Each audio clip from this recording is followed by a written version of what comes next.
Alors, il nous reste 10 minutes de questions, si vous en avez sur le bout de votre langue. Oh, j'en vois là-bas. Houria. C'est juste par rapport à ces repas étrangers, la faille est en nous. Non, même pas tellement bien. Voilà. Non, c'est juste pour cette question de la faille est en nous et pas simplement à cause de la colonisation, ce qui a joué effectivement un rôle, mais pas uniquement. Je recommande la lecture de deux ouvrages. Un qui est traduit, c'est Malhamat al-Harafish, la chanson des gueux de Najib Mahfoud.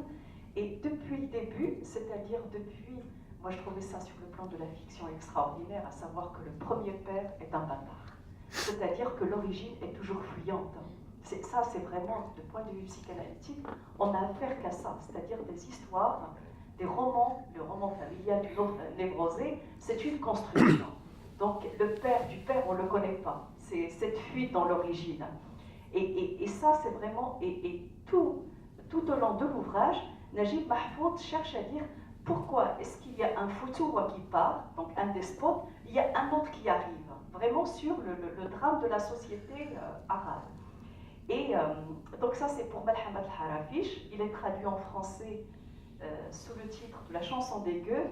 Mais par contre, il y a un autre ouvrage, je ne sais pas s'il est traduit, moi je l'ai acheté en Jordanie l'an dernier, qui a été interdit dans le monde arabe, c'est Aoulad Haritna. Oui.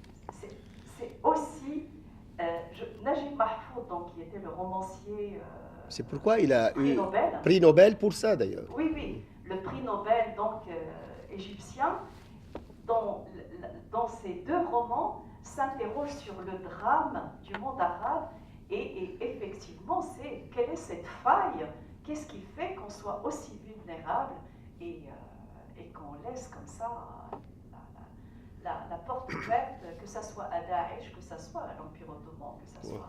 Donc il y a vraiment quelque chose à interroger. Et ce que je disais ce matin, et c'est vrai qu'on n'avait pas beaucoup le temps, c'est moi ce que je suis, vraiment ce qui m'a frappé par rapport à ces questions-là du voile. Parce que là, vous avez vu, Gabriel dit les femmes du prophète doivent rester chez elles. Elles ne doivent même pas sortir de leur maison. Et ce qui va être inouï avec Aïcha, c'est qu'elle va sortir, elle va devenir une Amazone et elle va livrer bataille. Ça, c'est extraordinaire. Mais les autres versets concernant les autres femmes ne mentionnent pas le voile en tant que... Donc, qu'est-ce qui fait que c'est ce retour-là de ce que Tabari appelle l'aura? La femme entière est une aura. C'est-à-dire, elle est à protéger entièrement. Comment se fait-il qu'aujourd'hui, on oublie la philosophie, on oublie la poésie arabe, on oublie Ilm al-Kalam, qui est une scolastique de l'islam extraordinaire qui a donné la philosophie, et puis on se souvient simplement de la médiocrité, excusez le terme, la plus médiocre de l'islam. Monsieur Rapkin, C'est très intéressant ce que Samy a dit. Juste une question historique en fait. L'époque du panarabisme, il ne cherchait pas d'entrer dans la société de consommation, il cherchait surtout de construire le socialisme. Donc il ne faut pas les accuser de ne pas entrer dans la porte qu'ils n'ont jamais cherché. Jamais cherché. Oui, vous avez raison. Oui, il y a eu un moment libéral entre les deux guerres mondiales. Il y a eu un moment libéral, qu'il soit en Égypte, sous le roi Fouad et partie du roi Farouk. C'est pourquoi on avait un multipartisme important. En Syrie aussi, on a eu un moment libéral. Le moment libéral au Proche-Orient, c'est plus le Liban. Mais le problème du libéralisme libanais, il a été pris en otage par le confessionnalisme. Le problème du libéralisme syrien, qu'il était plus féodal, et il a été récupéré justement par des thèses marxistes, bassistes. Alors, parce que vous savez, en 1968 et 66 plutôt, il y a eu une fusion entre l'idéologie marxiste et le panarabisme dans cette région. Alors, vous avez raison, c'est qu'ils ils sont verrouillés de crainte de ce capitalisme méchant Mais ils sont verrouillés dans un socialisme étatique, et un socialisme étatique qui a fait le bonheur des cliques et non pas de la population en tant que telle. Il y a quelques aspects intéressants, mais pas beaucoup. La scolarisation. C'est un domaine très intéressant parce que je travaille depuis quelques Ah. mois sur la démodernisation. Et là, on voit dans le monde arabe Oui, si oui. on prend les critères de modernisation, on voit ce qui se passe. Bon, il y a beaucoup de pays qui auraient pu. Oui, vous avez raison, parce que aussi la révolution syrienne est une révolution rurale, qui est venue qui est venue après la sécheresse dans la région de Houran. Et en ce sens, leurs élites, c'était plus dans les régions rurales et qui contestaient justement le monopole du pouvoir par une communauté ou les descendants d'une communauté alaouite. Mais ils ont oublié que ce sont des alaouites, c'est vrai, mais ils ont des alliés avec la bourgeoisie sunnite. Mais pratiquement, elle est rurale avec une idéologie, une rhétorique islamiste, si vous voulez. Mais je veux revenir sur la question du voile pour l'ensemble. Et il n'y a que 3 versets sur la question du voile. Ne croyez pas qu'il y a 150 000 versets, c'est pas vrai. C'est 3.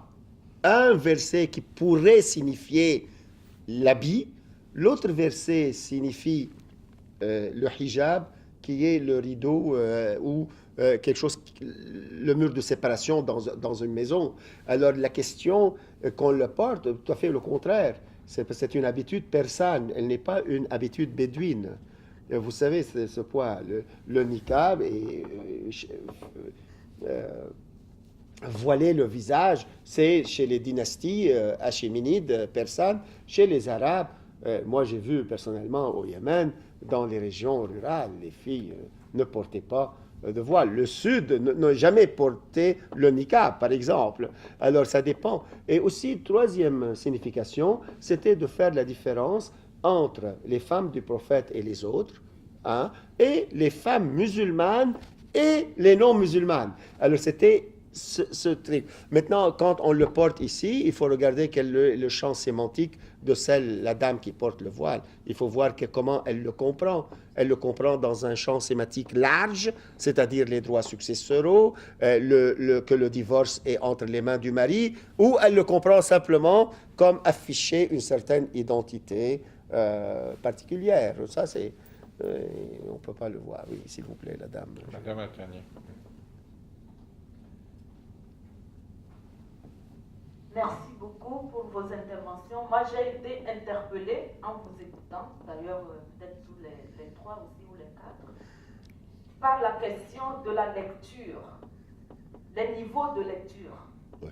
Lecture littérale, historique ou symbolique, qui peut-être pose un réel souci dans la succession des générations. Peut-être dû aussi au drame historique de rupture de transmission. Je parle là pour la transmission.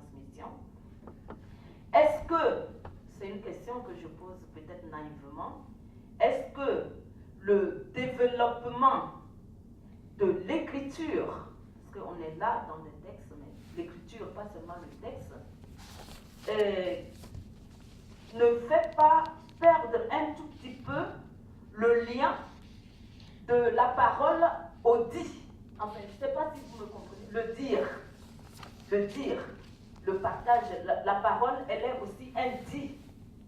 Elle n'est pas simplement un écrit.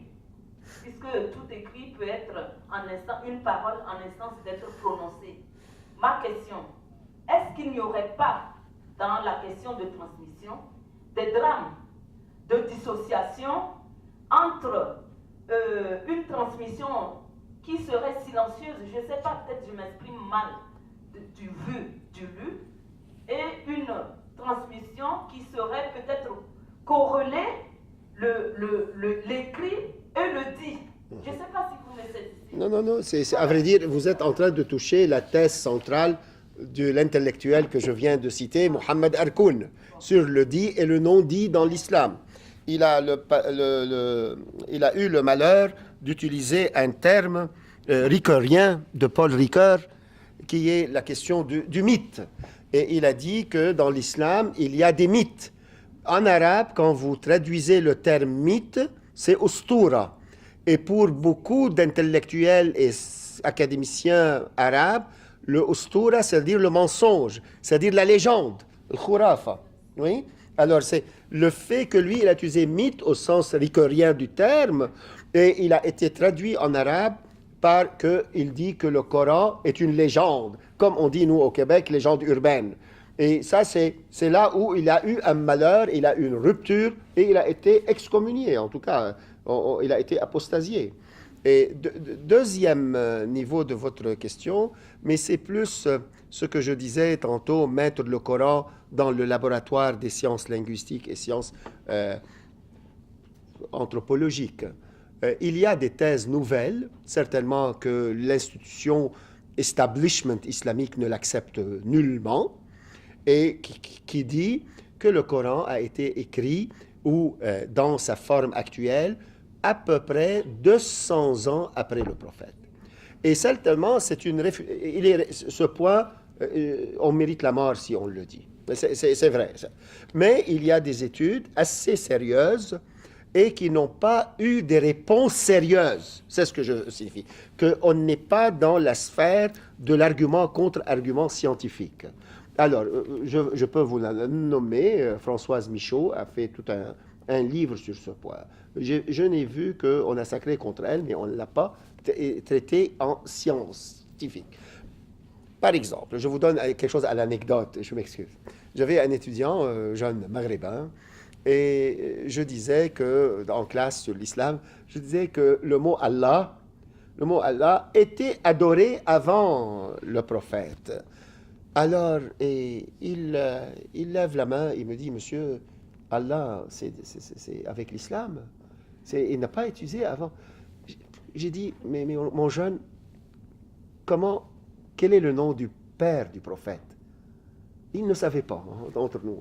Il ne savait pas. Il est retourné la semaine d'après, il me dit, il s'appelle Abdullah. Mais lui, parce qu'il le prononce Abdullah, il n'a pas saisi que c'est Allah là-dedans.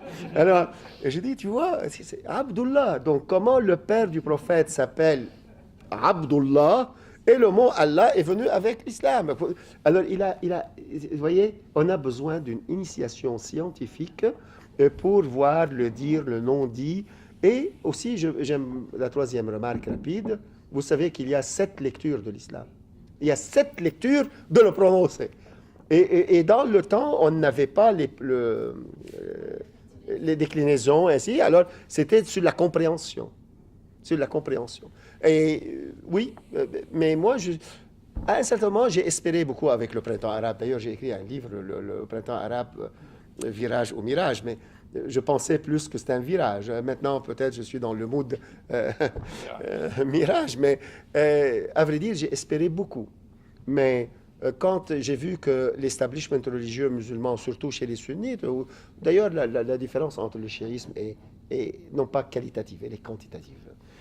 Parfois, les chiites croient qu'ils ont une innovation extraordinaire, c'est pas vrai. Ça, alors, quand j'ai vu comment Al-Azhar particulièrement a réagi, à un certain moment, j'ai eu aller vers l'état civique, vers la primauté de l'individu, la primauté de liberté de conscience, ce que la constitution tunisienne l'a eu, ce point.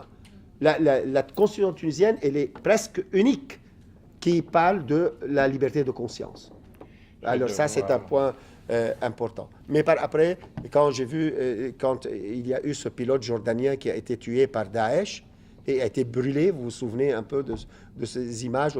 Alors la réponse de Al-Azhar, c'était il faut capturer les assassins, il faut les torturer, il faut les brûler et les crucifier.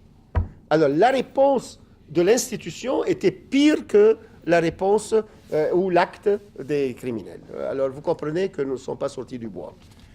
Merci à tous et voilà, nous avons terminé 5 jours de long labeur. Merci de votre persévérance. Et merci voilà. À toi particulièrement. On applaudit Karim et Adeline Bonal, oui. Christian et mes enfants qui ont beaucoup travaillé. Ah, bravo les bénévoles. Envoyez la facture. Dites-lui, crache le cash. Crache le cash. Merci beaucoup. Merci mon cher, je m'excuse que je n'ai pas été...